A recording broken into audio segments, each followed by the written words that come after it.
Welcome to the Empowered Women Life Leaders podcast. I'm your host, Karen Bashford. This podcast is for every woman who has ever felt limited by her past, silenced by trauma, or held back by society's expectations. Each week, we will share powerful stories, expert insights, and practical tools to help you become the leader of your own life. This recording or episode will go out on the 29th of December 2025, which to me represents a time of review, reflection, and acknowledgement, as well as planning forward. So my question to you perhaps this week is, what's happened in 2025 for you? Has it been a good year? Has it been a tough year? Have you learnt things about yourself that perhaps you were shocked by, impressed by, or have reason to celebrate something that's happened? I certainly have had a year of challenges, lots and lots of reflection still, lots and lots of changes, and also acknowledging the success I've had in creating the sloth or beaver toolkit, but also continuing to use the knowledge I gained from reviewing my life going through my nervous breakdown. And since then, recognizing how my legacy has enabled me to create something that could help so many men and women live their lives better because they understand themselves better. They're better able to communicate with people they're in contact with, whether it's in a team, whether it's at work, whether it's their relationships, or whether it's just people in general. So my challenges have been, especially just recently, in the knowledge that my pet Safi, my cat of 25 years, soon to be 26, because her birthday is on the 31st of December, is reaching the end of her life. Now that has been a massive challenge to me, but I also recognize that she has been part of my journey to now, and I'm exceedingly grateful that she has. We've had some fun times. We've had massive amounts of laughter. Well, I have. She makes me laugh a lot. She's been my support. And even though she can't talk, well, she does talk sometimes, and she's getting very demanding recently, wanting food, or cat biscuits actually, not cat food, cat biscuits, in that she lets me know that she's there when I need her, or when she feels that perhaps I need that extra support. So my gratitude for this year has been obviously creating Sloth or Beaver, recognizing that my journey has been worthwhile and that I've learned a lot, not only previously, but in this year. It's also enabled me to truly understand what my boundaries are and how I want to be, both for myself and with other people. And sticking to my boundaries, not being frightened to say something if I need to, whereas previously I would have hesitated or I'd have just said, oh, well, never mind, can't be helped. Now it's a case of, I know what I want. I know where I want to go. I know that I have something that is going to be very successful going forward now that the toolkit, the tool book, and the wisdom cards will be ready by the end of January. So I will have 3 items to be able to offer for sale to help others coach themselves, understand themselves, and therefore help them change their lives. And that's what I wanted. And that's what came out of my vision board in 2024. and 24, 25. Not that it was specifically created then, it was created nearly 5 years ago. But I've gradually been looking at it and realizing that I've ticked off a lot of what's been on my vision. And I say vision board, there's actually 5 of them. Of those 5, there's one about my health, there's one about my achievements I once have had, there's a business one, there's a lifestyle one, and that's very much connected to the kind of home I wanted to live in. There's also relationships, whether it's girlfriends, family, friends, partner. It's also about travel. And obviously money is included, but that's part of the lifestyle aspect. So I want to speak to you about your vision for 2026. And I would recommend you do spend some time reviewing your 2025 and perhaps journaling to understand what's been good, what's been challenging, what's been hard work generally, what you've done to self-sabotage, or what you've done to help yourself grow. When you've done all of that, you're then able to perhaps understand why you've been challenged by certain things, why things worked for you, why they didn't, and to also realize quite perhaps that you've not focused on what you wanted, or perhaps things have changed for you and you've decided to go for something different. But in pausing and reflecting, you start to visualize how you want your future to be, because you will have put the work in to appreciate what's happened, to understand it, and to either let it go or refrain it, or even to decide, I want more of this. So a vision and a vision board. Now, as I say, my original vision boards were developed 5 years ago, and everything that's on those vision boards, either words or images, connected to a story that basically confirmed that things had changed. I wanted change as well. I wanted to improve my life, and that if I did so, I know that the words and the images I have would confirm that for me, because they're very much tied into how I felt emotionally about my life and what I wanted in my life. So you can sit and do a meditation, and you can ask yourself, what do I want for the future? And the meditation will enable you to connect to your vision, to connect to your intuition, your higher self. And you can create images, you can have words come in, you can have feelings come in, you can have memories come in that show you things that you were originally going for, and then step back and ignored them or decided they weren't relevant at that time. We all receive in different ways. Now, for me, my visions come through how I'm feeling, definitely through words, definitely through images that I receive, and also memories.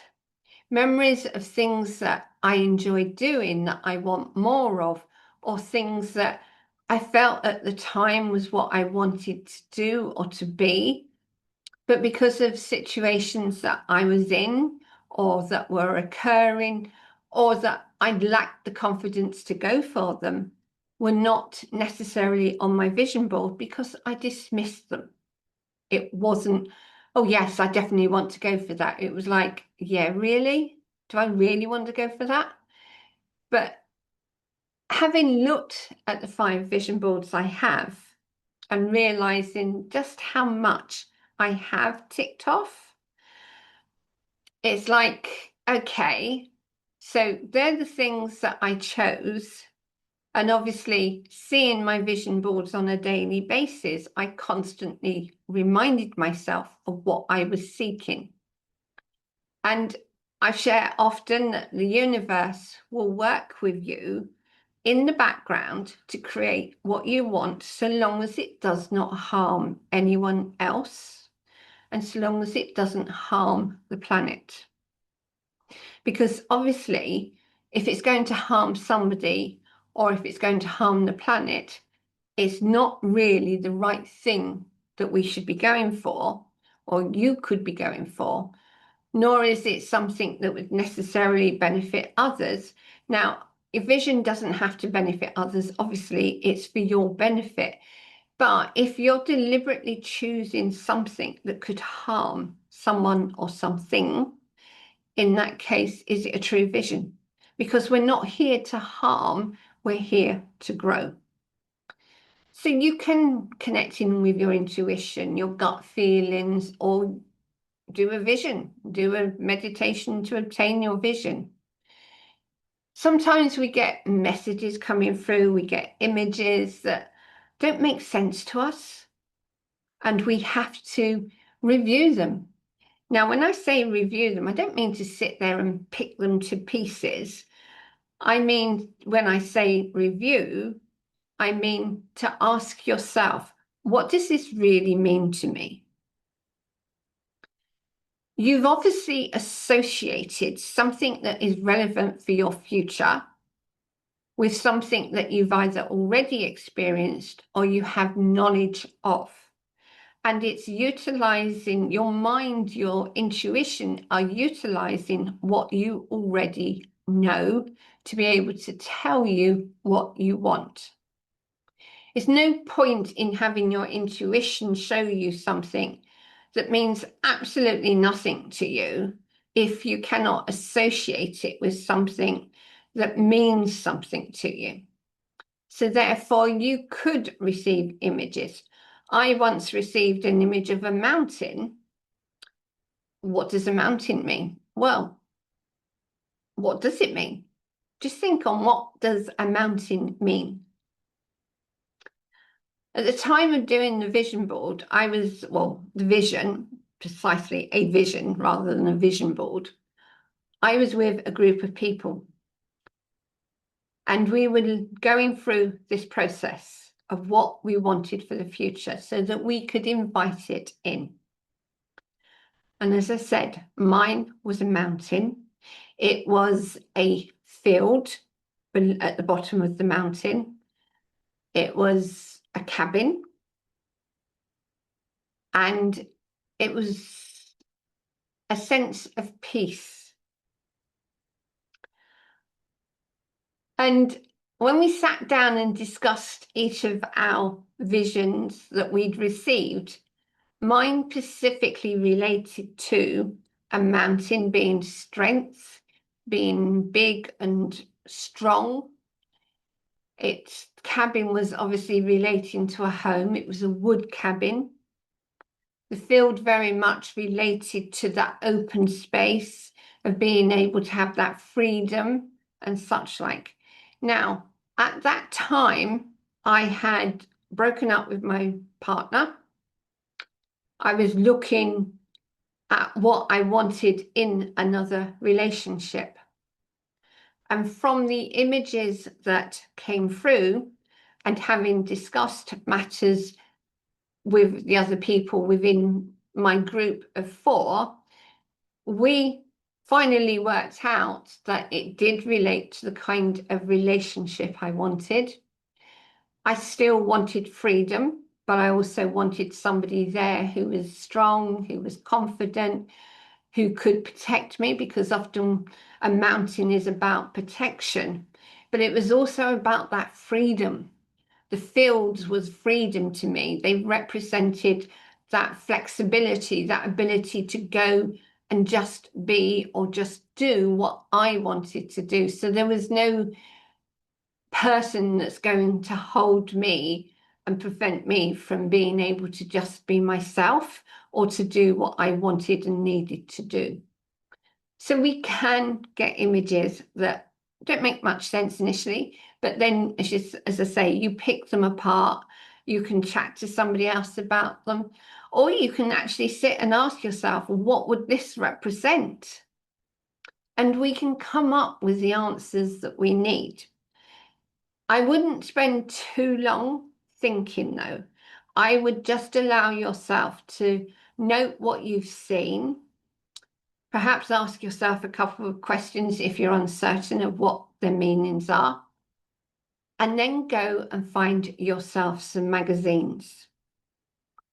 You can do this on a computer, obviously, with Canva or some other imagery. But I always find magazines are absolutely brilliant. And I love words as much as I love images. So I get a variety of magazines, whether they're nature magazines, whether they're Christmas magazines, because obviously there's a lot of Christmas magazines around now. And they've got a lot of different home styles in there and such. Whether you go and buy some travel magazines or go into the travel shops perhaps and help yourself to some travel magazines. Or you just go and buy some off the shelves magazines that can cover anything, whatever you feel is relevant. I often flick through them before I buy them just to make sure that they're likely to have something that would be relevant to me in them. But once you've got that vision, that impression of what you want for the future, and you've decided how you're going to create your vision board or boards. In my case, I have big sheets of paper, A3 sheets, as many as I feel appropriate, and I gradually put the words, the images, whatever is appropriate, I place them on the pieces of paper that I'm going to be attaching the images and words to. I move them around. But before I actually attach them, I ask myself the question, why have I chosen this?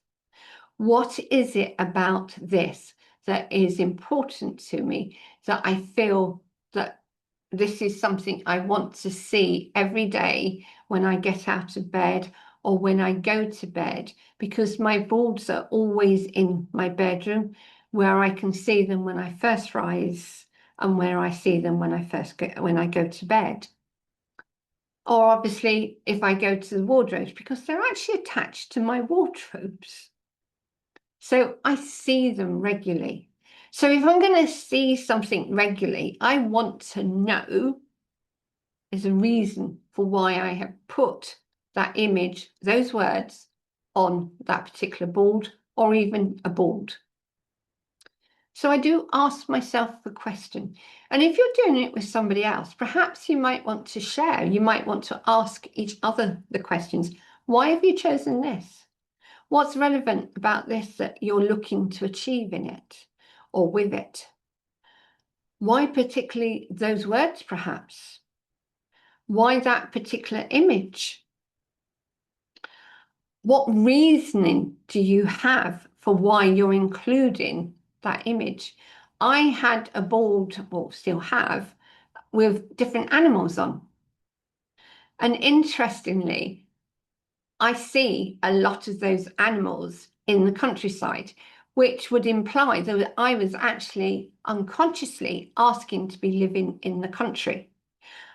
And if the truth be told, I'd like to be living in the country, but with some shops, because I just like going to walk out and just wander around the shops. I can't do that where I live. I can only wander around a little local shop, which is a food shop basically, or I have to go into the main town, which is 4 miles away. So unconsciously, I was asking for countryside, but I didn't appreciate that when I put those animals on, because they're all very much deep countryside. They're not countryside, they weren't foxes, so I wouldn't necessarily see them. Well, I will see them in the countryside, but you can also see them in town. I had a badger. I see badgers, but you don't necessarily see badgers if you're in town. You might see them if you're driving along a country route and they've been knocked over or something like that and killed. But generally, you wouldn't see a badger in town because they don't have the runs that they would normally have to get from one place to another. So it's awkward for them. They can't go along a road. They have to be able to burrow down and hide themselves if necessary. Not many places they can do that in town. So there's obviously a story behind why I chose those animals. There's a story for why I chose a sea view with a balcony. And it wasn't until I moved into a farm did I realize I'd created that image, but it was overlooking land rather than sea. And included in that image was a fireplace. And interestingly, in the property that I rented, there was that fireplace. That's how powerful a vision board can be. Your mind records the information. You're sharing with the universe, this is what I want. So whatever you do, do not include anything on your vision boards that you don't really want. If it's a half-hearted, well, maybe, I wouldn't include it. Because the universe will work with you, and your own intuition and your own conscious mind will work towards creating what you have on that vision board. I had the words awards on my vision board, receiver of awards. In the last 3 years, I've received a total of 6 awards. Receiver of awards. Great. Thank you very much. I've also realized that what I have created with Sloth and Beaver is very much a form of coaching, a bit like tarot, which is a form of coaching, but it's based on enabling others to empower themselves. And on my vision, there is the words empowering women. Obviously, that's what I do for a career, my business, but the toolkit is about empowering others. And so's the tool book and the wisdom cards.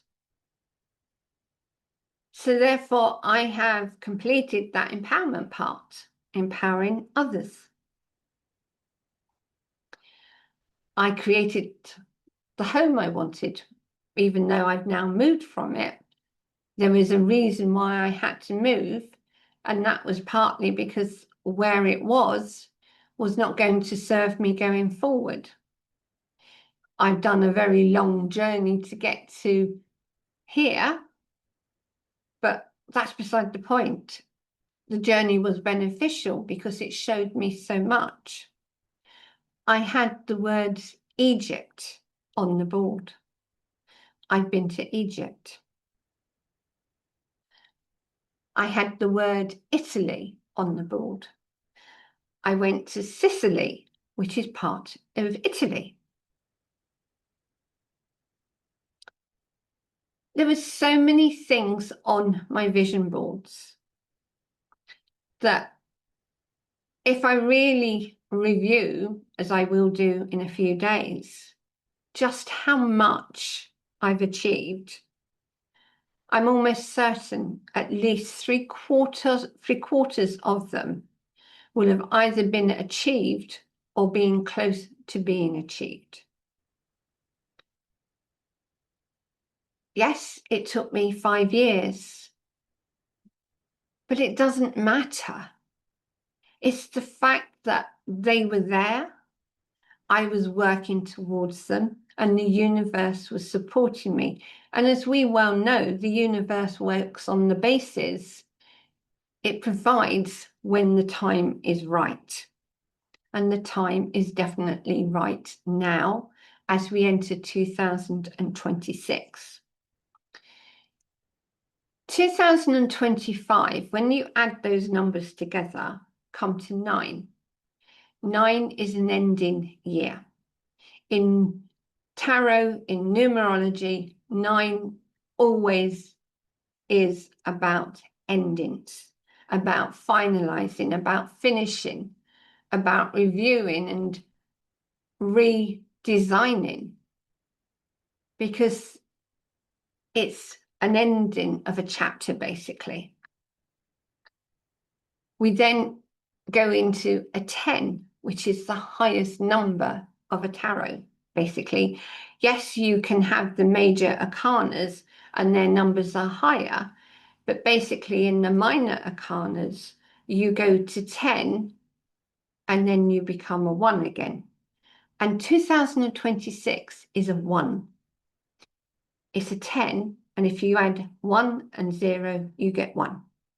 So we have that opportunity to begin anew. Not necessarily in the sense that everything you want, everything you desire, everything that hasn't served you finishes and then begins. Far from it. But it's about recognizing that you've learnt a lot over the last 9 years. And now you're ready to utilize that. You're ready to inform and take steps towards what you truly want to achieve. I can't stress to you how fantastic vision boards are, or even having that vision and finding what you truly want in your life. To be able to set the intentions. This is what I want to achieve.